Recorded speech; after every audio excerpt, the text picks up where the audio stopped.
right, agenda item 3. I thought you all were going to leave after that one. All right, this is agenda item 3. This is IWC 17-012R, Very Old Post Road, Shoreline Rail and Recycling LLC. Is the applicant. Old Post Road Realty is the owner. To regulate activity within 50 feet of inland wetlands, replace 186,000 square foot building, demolished and stored with new 94,500 square foot structure, and outside storage of materials on an existing concrete pad, Assessor's Map 77, Block 59, Lot 1A, Zone I2. All right, so the application was accepted on November 16th of 2017. Commission held a site walk on December 2nd, 2017. However, due to errors made when noticing the public hearing, the hearing was not held until March 6th, 2018, and continued on the evenings of April 3rd, 2018, and April 17th, 2018. During the hearing, the Commission took evidence from the applicant's engineers, the Wetland Commission's consulting engineer, the interveners, consultants, and members of the public. The public hearing is now closed, and we cannot introduce any new evidence into the record. The application is eligible for decision this evening, and pursuant to Section 11.1 of the Inland Wetland Commission regulations, we may grant the application as filed. We may grant it upon such terms, conditions, limitations, or modifications necessary to carry out the purposes of the State Inland Wetlands Act, or we may deny it. And while we have the ability to render a decision this evening, fellow commissioners, it is my recommendation that we not do so for a number of reasons that I will get into. First of all, we only just closed the public hearing 2 weeks ago, and there's still a significant amount of material that we still need to, information we need to digest. Secondly, as I just noted, we do have an intervening party to the application. Because the intervener filed a verified pleading under the Connecticut Environmental Protection Act, our decision will require certain findings pursuant to Section 22A19 of the Connecticut General Statutes. Notably, we will be required to consider the intervener's alleged unreasonable pollution, impairment, or destruction of the public trust in the air, water, or other natural resources of the state, and will need to determine whether it is a feasible and prudent alternative consistent with the reasonable requirements of public health, safety, and welfare. And finally, I do believe, based on my 12-plus years of sitting on this commission, there's a reasonable expectation our decision, regardless of what it is, will be appealed. And so I think it's incumbent upon us to render the most comprehensive fact-based decision that we can that's based on the record. And that's going to take some time to pull together. So we've got 65 days from the close of the public hearing for a decision. I think it would be a bit rash if we don't take the time to get it right. And so what I would like for us to do this evening is really just have a discussion about the application so we can get a sense of where the commission members are leaning. And then with the staff and town attorney, we can begin drafting an appropriate decision. Does that sound reasonable, folks? Yep. All right. Before we do begin that, however, I want to take a moment to express my appreciation to both the applicant engineers and to the public. I want to thank Mr. Andrews for his professionalism throughout this process.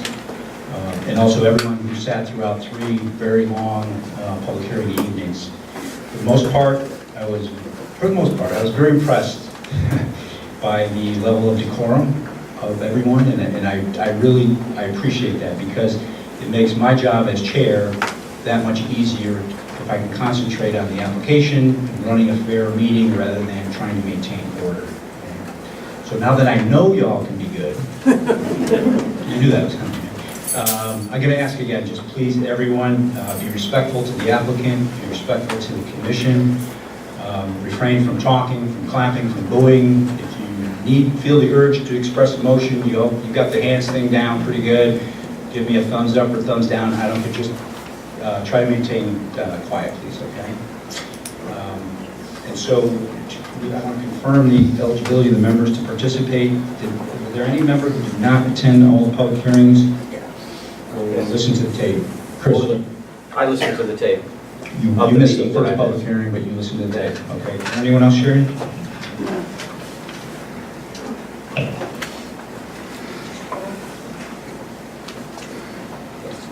Just Carl. Carl's not here. All right. All right, so I'm happy to begin with my thoughts on this, and then open it up for further comment and discussion. First of all, I will say I'm not sure what Attorney Cronan meant in his letter to me of April 3rd, 2018, where he wrote that, and I'll quote, "This application does not involve any new use of the site by the client. The proposed use is entirely consistent with the use being made of the property by its former owner prior to the collapse of the structure, and the resulting requirement that the blight condition on the site be remediated by our client." I don't know if he was referring to other regulations of other land use agencies, but I can tell you, in my opinion, that when it comes to the inland wetlands watercourse regulations in the town, it's most assuredly a new and very different use of that property, and we will base our decision on that use accordingly. It's also a very complex application. It was made more so by the various alterations made to the proposed regulated activity throughout the hearing process. There were changes made in large part, actually, by comments made by me and other commissioners, and while I appreciate the applicant's responsiveness to that, the changes were fairly significant, and they made it difficult for all parties, including not only the Inland Wetlands Commission, but our staff, our engineer, the intervener, and the public to really thoroughly assess all the information. So consequently, I feel there are elements of the application that require additional review. For example, I feel we had insufficient opportunity to assess some of the last-minute changes made to the structure,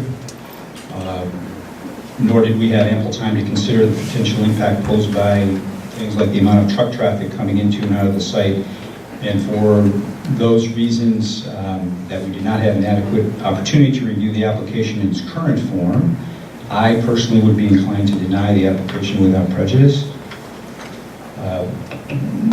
Moreover, as with many controversial and complex applications, there are obviously very divergent opinions as to the potential impact from the proposed regulated activity. The applicant obviously indicates the risks associated with the activity are acceptable. The intervener and members of the public, some of whom displayed a certain technical expertise, urged us to deny because the very same activities pose, in their opinion, a very unreasonable risk to the wetlands and water courses. Having reviewed the record, I continue to have significant concerns with various aspects of the proposed regulated activity, and I will identify those, or the most significant ones. The first has to do with the material being brought on site, and what I feel is a lack of adequate control over the potential hazardous material. The nature of the material, both DEP and the applicant confirmed that household-generated waste material of a hazardous nature could be transported to the facility under the state permit being sought by the applicant. The screening of the material, I feel, is not adequate in that it seems to depend on a visual examination of up to what we heard was 200 vehicles a day. And all of this, in my mind, suggests there is a reasonable expectation the percentage of waste material will be contaminated.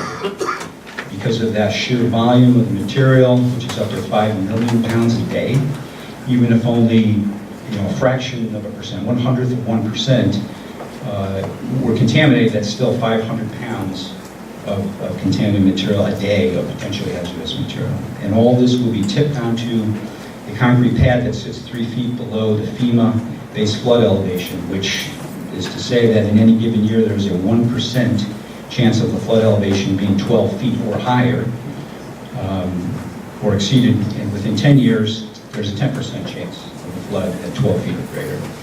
So I believe there's every reason to expect the area will certainly be inundated at some point. And finally, it will be tipped onto a concrete pad the applicant has not demonstrated will be impervious to seepage or migration of any contaminated liquids. And in this case, I use the adjective contaminated more broadly to indicate not just hazardous material, but any liquid having things like an altered pH or other characteristic that, absent adequate containment, could harm the wetlands. And so it is, for these and other reasons, in my opinion, the current application, while demonstrably improved, poses an unreasonable risk to the inland wetlands and water courses under our jurisdiction. And I would submit that the applicant has not been able to sustain the burden of proof that I would need to see as a commissioner to approve the proposed activity. And with that, my feelings, and I'm interested in hearing what other people have to say.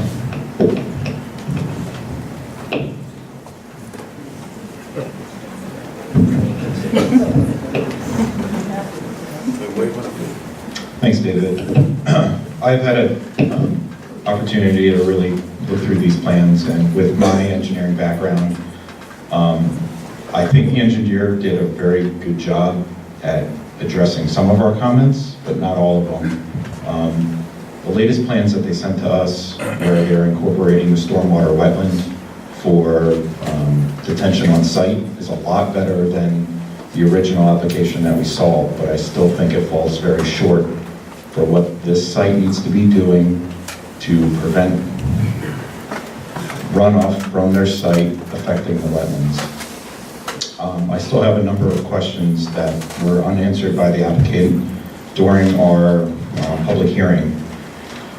On one occasion, I had asked them if an analysis had been done on those two outfalls that are draining directly into the wetlands, and they had not done an outlet study. They had stated that the existing ballast that's located at the railroad would be used as their outfall, and in my engineering judgment, I have never designed an outfall using that small of a riprap stone, and I don't believe that the velocities leaving this site are, I think they're going to be too high for the riprap that is out there, the small stone ballast, and I think they really need to be doing an exit velocity study along with determining the downstream impacts of flow in that channel adjacent to the railroad. The stormwater wetland that they have now designed, I think it falls short on details. They're showing a bottom elevation of elevation 1.2. This is now going to be about 50 feet from tidal wetlands. There's nothing on the plans indicating what the elevation of groundwater is in this area. I at least haven't seen any percolation tests or infiltration tests to determine that the water that they want to pond will actually infiltrate, or if it'll just sit there, because we're not sure where the water table is at that point. So I think their plans for that area fall a little short. I also read through Trinkus Engineering's comments, and I think a number of their comments, if you read through them too, are applicable to this site and kind of remain unanswered, especially from their April 16th comment letter. It's comment number 3, where they're claiming, it says the applicant claims that the stormwater wetland will provide 12,160 cubic yards of compensating flood storage. It said, however, when you look at the routing analysis for the 100-year rainfall event, the water surface in the proposed stormwater wetland would be at an elevation 5.16. So only the volume above this elevation could be considered compensating flood storage. Based upon the data provided in the routing analysis, the available storage volume above elevation 5.16 is only 125 cubic yards, which is substantially less than what is stated by the applicant, and I tend to agree with that statement. As far as flood-proofing the building, it's my belief that that should be a requirement for anything that we're approving. I think it is too easily that anything that is put on the tipping floor could easily end up within the wetlands, especially the wetlands that are adjacent to the railroad spur, which drain directly to tidal wetlands. I would have liked to see the applicant put forth the design that would have flood-proofed this building, actually have doors on it, not the wire mesh. Their latest design, where they have the additional flood walls that they can put up in the event of a flood, is a good idea. I'm not certain that there would be a rainfall event when nobody is there, that these walls weren't put up before, that then the site floods because just nobody was paying attention. So those seem kind of like a temporary measure. I would like to see permanent measures with this site.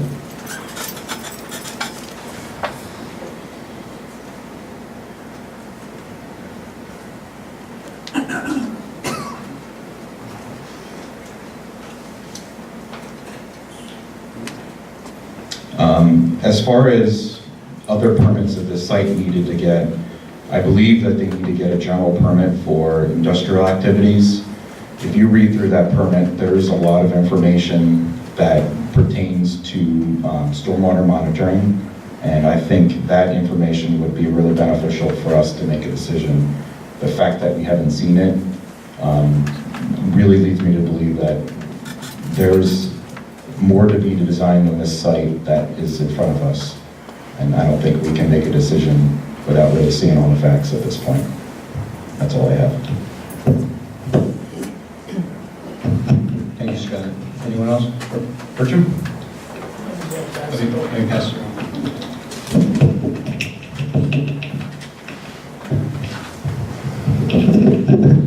I guess I'm going to complicate things more here because I'm not going to discuss any of the things that have been gone over previous here. I'm a 40 years experience as a test engineer, so I look at things a little bit differently. The first thing I look at on this project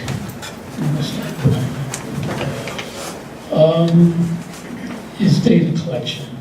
How do we determine whether the system is working or not working?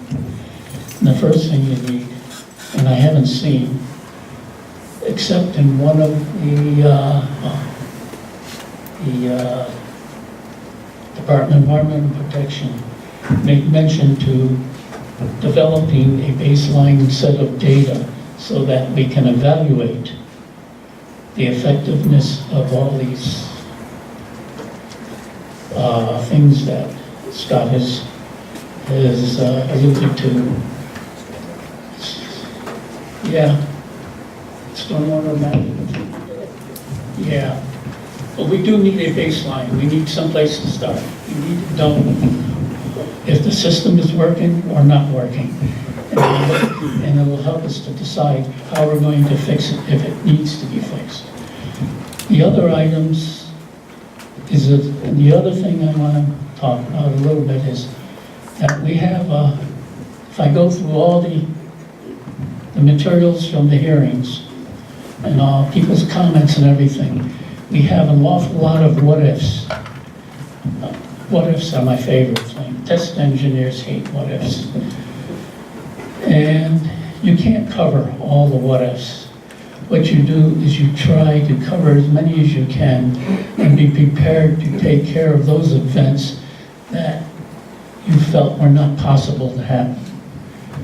So, you know, there's going to be holes in this someplace. We just don't know where they're going to exist. I don't see a lot of coordination. Let's see. I haven't seen any detailed coordination between the developers and the Town of Clinton Emergency Services.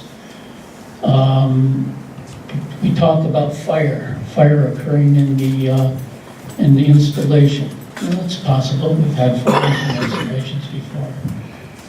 But I think we were concerned about the fact that using high volume water or other type of chemicals are going to get into wetlands, which they can, but they're not the only things that we can use to put out fires. We can use foam halogen, and if we close up the place completely, we can just suck all the oxygen out and kill fires. So I think I'd like to see some more coordination between fire department and emergency services and the developers to come up with something that supplements the fire retardant systems that are going to be put in place. Inspection procedures. I think at the end of the developer's presentation, they mentioned that the possibilities of having four visual inspections a year and one major inspection every year. The four inspections would be visual inspections. I'd like to see a series of documents inspection sheets in which you define what inspections you're going to take, when they're going to occur, what's going to be evaluated, and then check off and have someone who's responsible for the inspection sign off on it.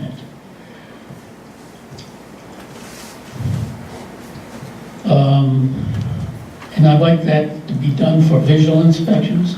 And when I look at the drawings, I noted that there were about four inspection holes on the site, 3 of them along the railroad tracks, and one near the upper or the front parking lot. I assume those inspection ports were used by the previous people to check the conditions of the runoff, water runoff and such. I think that's about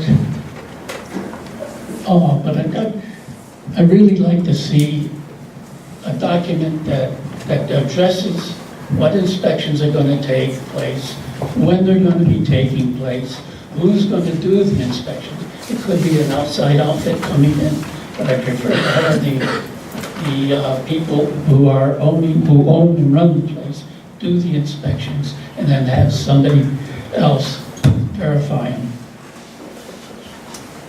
Also, training.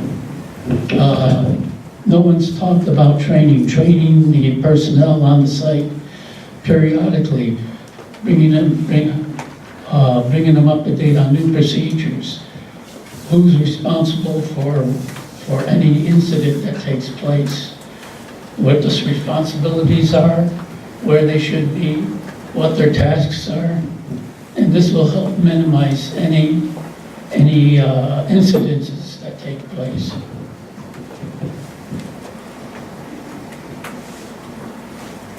I guess that's about it. Thanks, Bert. Just so I'm sure, just to clarify, when you're talking about inspection, you were talking about some of the existing monitoring wells, so you're talking about inspection, sampling, and monitoring of groundwater quality, is that what you're referring to? I would like the outlet, The outlet structures? that outlet Okay. going into the other wetlands and stuff. Okay. There should be a monitor station there, and then you have four monitoring holes, 3 along the railroad tracks and 1 in the parking lot. Okay. And Thank that, 4 of them will be visual, and the one on the outlet should have an electronic monitoring system that can give them the quality of the water, what's coming in. And you need a baseline developed so that you know if you're improving the system or you're degrading the system. You want to know where you're going. Okay. Thanks, Bert. Andrea, you guys have a mic down there. Did you want to say anything or not? It's up to you. I don't think anything necessary that you guys, you were all engineers. I was a liberal arts major. That's Well, paint is a painter. so you have nothing to add, but how would you characterize the way you're feeling about this application now? Would you take exception to anything that's been said?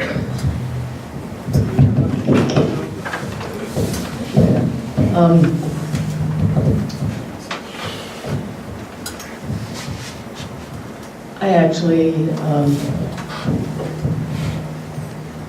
you have a microphone on? See that mic, it's feedback without it. hold it this way. This move, yeah. There's a theory. And I wasn't in You're theater hired. either, so, I don't know anything about microphones. I actually, I appreciated the responsiveness of the applicant and responding to questions and of the, what do they call it? Interveners. And also to our questions as we were going through the process and changing of the plans and all. However, I certainly do, even though I was liberal arts, I do appreciate also my learned colleagues' engineering backgrounds. I certainly would not be, it still don't, blah, blah, blah, blah, blah, blah, blah, blah, blah, blah. And, yeah. You know what I'm saying? Yeah, no. I don't understand that engineering stuff. Why? So, why I'm on here is because none of you volunteered and I did. So anyway, I answered the question. Anyway. Oh, I'm not engaging them. Okay, I'm so sorry. Anyway, the things that I see here that I have some concerns with still, and we will get through that with our discussions, I hope, is one of the things that someone brought up was the time per truck. And that, one thing I do understand is math. And that was very good because what I don't understand is the timing per truck based on the input from the applicant. And perhaps that's something, I'm not sure, David, that we can work on or we have input on, but there's 200 trucks coming per day and we're open 6 days a week. I'm concerned about the inspection time and the 200 trucks coming in per day, those of you that came, guys, 200 trucks per day coming into the site. Our concern is what's in the trucks and what can escape from the trucks. And the applicant did say they were coming in, changing the building. So I'm concerned about that. That's one of my lasting concerns or continuing concerns. I would look for us to make some prudent alternatives there. And that goes with separating, obviously the aggregate, the inspections on that aggregate, separating it, and how does that happen if the truck is wet?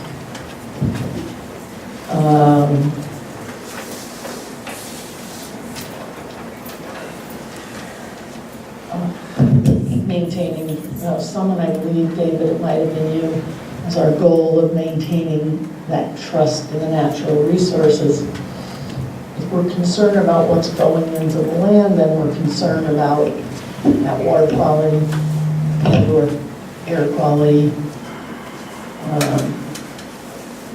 I honestly haven't made up my mind yet, so I can't say one way or the other what I'm doing, how I will be in delivery, but these are ongoing concerns I have, and that's why I listened to all of you and your feedback and our discussion. That's great, Eddie. We're just trying to get a sense of.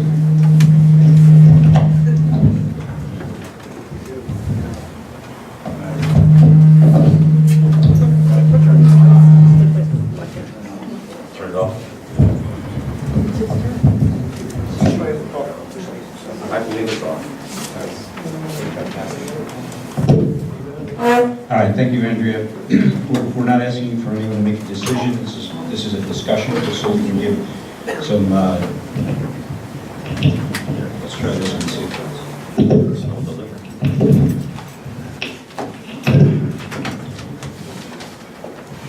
I never thought that I would be happy to be next to last, but as this microphone has made its way down to me, I have had, although not right at this exact moment, a sense of calm and relief because I did not know how my colleagues were going to vote or lean, or what questions they would have, or what they had to say. And I respect every single one of them, and I didn't know if I was going to have to be the odd man out. Thankfully, I'm not. Having attended several congressional hearings in our nation's capital, I've learned the best thing to do is say what you got to say and pass the microphone. So I am leaning towards denial.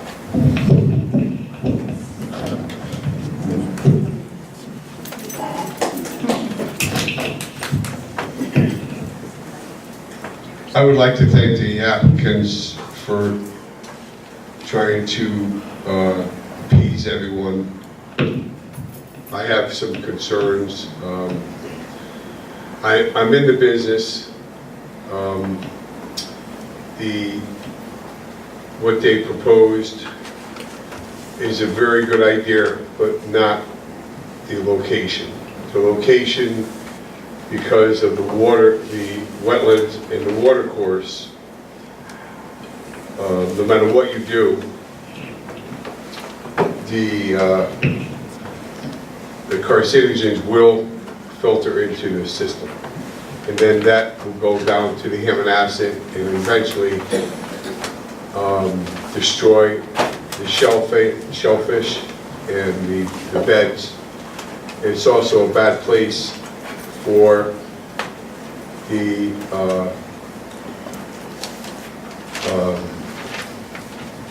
transfer station because of the proximity to the homes. I go into these places and I see firsthand, you can't possibly inspect every truck, and it's nothing against you guys. It's just when a person calls for a dumpster and they drop a dumpster off, everything gets thrown in. And I watched them dump the dumpsters.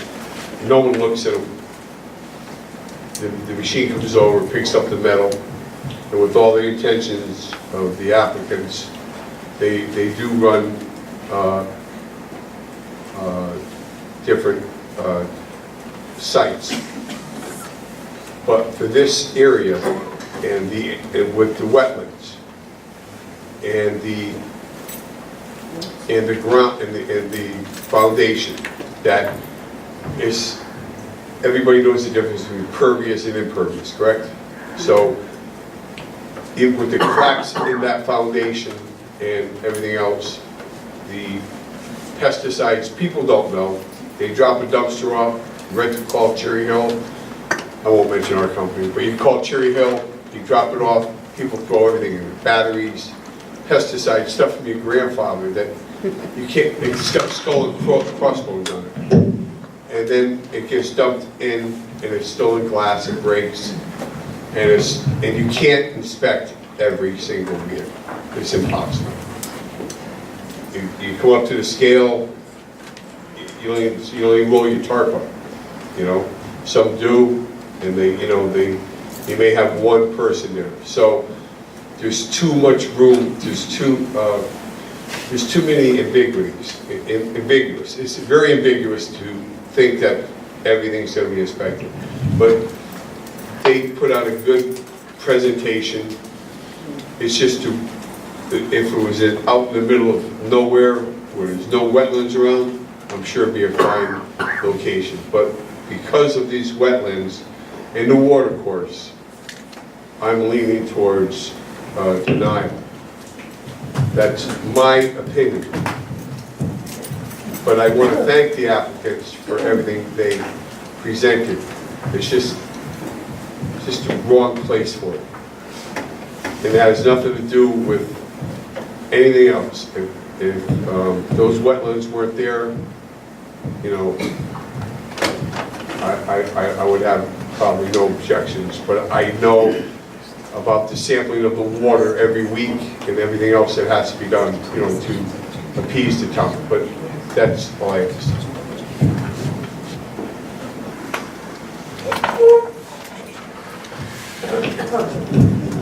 Thank you. Sorry, Ed. Nice to see you. Ed, I just want to confirm, you mentioned impacts to shellfish and Essex River homes, things that are obviously outside our jurisdiction. but it sounded like you had significant other concerns about screening and proximity to wetlands that would still cause you, even if you weren't considering impacts to those other receptors, you would still lean towards denial. Is that correct? Yep. Yes, Mr. Chairman. Thank you. I didn't mean to mention the shellfish, but Yep. it's No, just part of the... Just verifying. Yep, thanks, Eddie.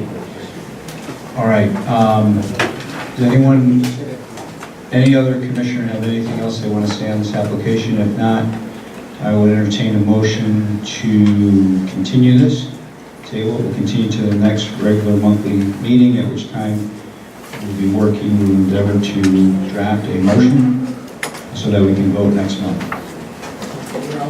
Continue IWC 7.2R.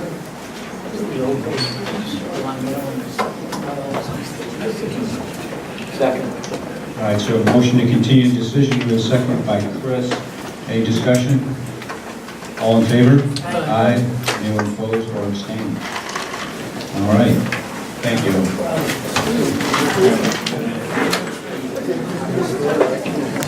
Let's take a-